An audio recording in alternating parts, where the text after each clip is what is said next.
Welcome everyone to our workshops. The idea behind the workshops is to, make you practice on decision making along with the topic preparation that you're carrying on. So whatever you're preparing right now, we will try to align that preparation with a bit of strategic preparation, which will be helpful while you're taking mocks and sectionals, and finally when you're taking the exams. So the main focus for these sessions will be to discuss on decision making, selecting the right questions, how to select the right questions, how you are comprehending the question when you're reading it, what you should be comprehending while you're reading it. So those kind of things is what we are going to discuss and focus on each and every workshop. So I'm sure a lot of you would have, would have some apprehensions about verbal ability and reading comprehension sections, right? Because it's one of the giants that you have to slay in order to get to the mythical land of cat. And unlike quads or DILR, it doesn't have maths in it, right? So you have to have a particular base in English, like English has to be good. And if it's not good, then it's a little difficult to actually get through the exam properly. So the first thing which I would tell all of you is that while verbal ability is one of the more difficult sections in a CAT exam, because you have been studying maths for a long time in the Indian education system, so maths really won't be a problem for you guys. But English might be a little bit of an issue because these type of exams are unlike anything that you have given before. So for that, the first thing you have to realize is to have a good base in VARC, right? You need to have a good base in English in general.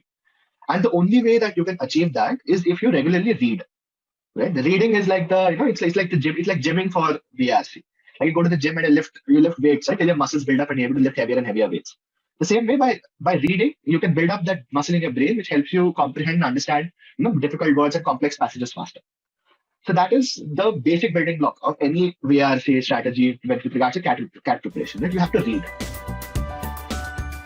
So the first thing that I notice is there are 7 people, and if you count, there are 7 of these jewelers. So that's a direct match in terms of count. But if you think about the weight, so there are 10 possibilities, 1 to 10, as long as no more information is given. So from the 10, all of them are not going to be assigned, right? So every person is purchasing 1 gold coin, and they have to be distinct in value.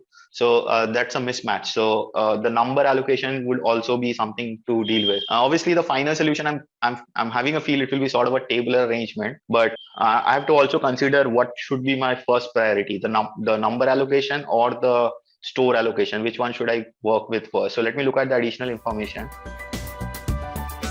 The technical name of this type of graph is a parabola. You can remember it as a U-shaped graph. A few important things to take a note of. Vertex is this tip basically. So for this graph, this is the tip. And similarly for this graph, this is the tip, right? Or basically the point at which the graph is taking a turn. Prior to this vertex, the graph was moving upwards, right?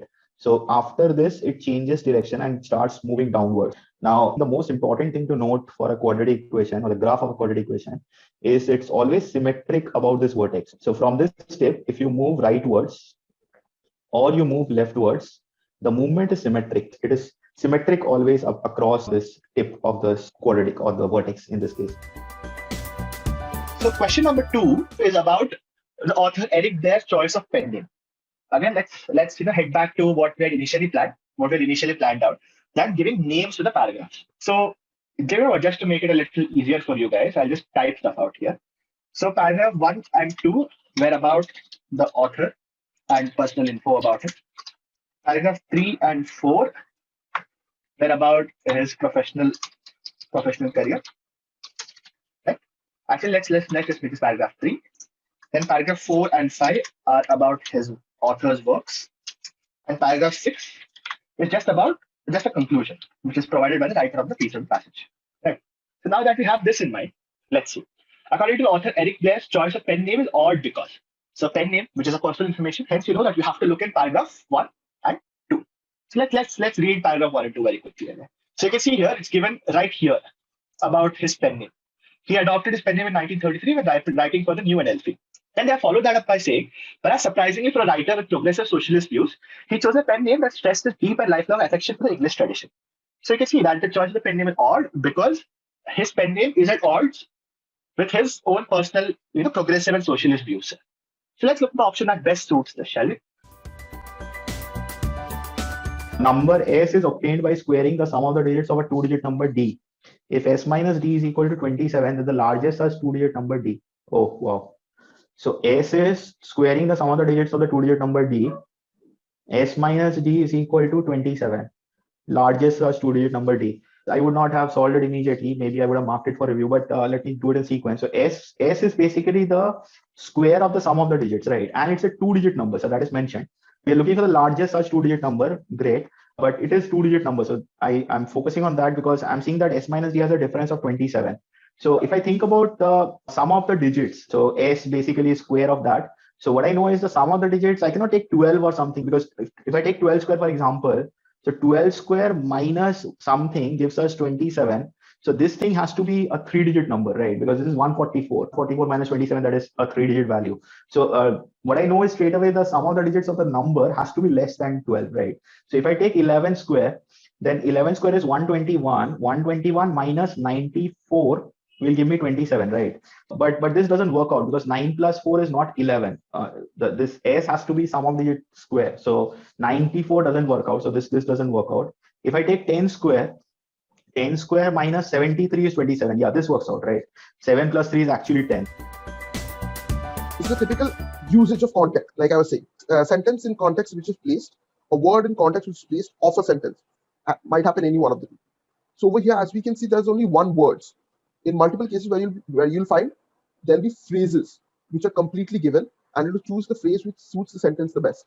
So the first sentence can't be number one. Yolk is the yellow part of the egg. Doesn't make any sense. Once we know that number 2 is correct, so we can eliminate options C and D. We have a choice between A and D, and the choice actually differs only in one part, which is the last sentence. So as you can see, accentuate doesn't make any sense when put in terms of electromagnetic signals. Over here, you can either use your vocabulary part or you can use your logical reasoning to see that this word doesn't fit. Eliminate the other options by using your logical process of thinking so that you don't have to waste time reading the other sentences. If you know this answer for sure, if you know this 2 for sure, you don't really have to see option C and D. So you don't have to really see the second sentence and third sentence.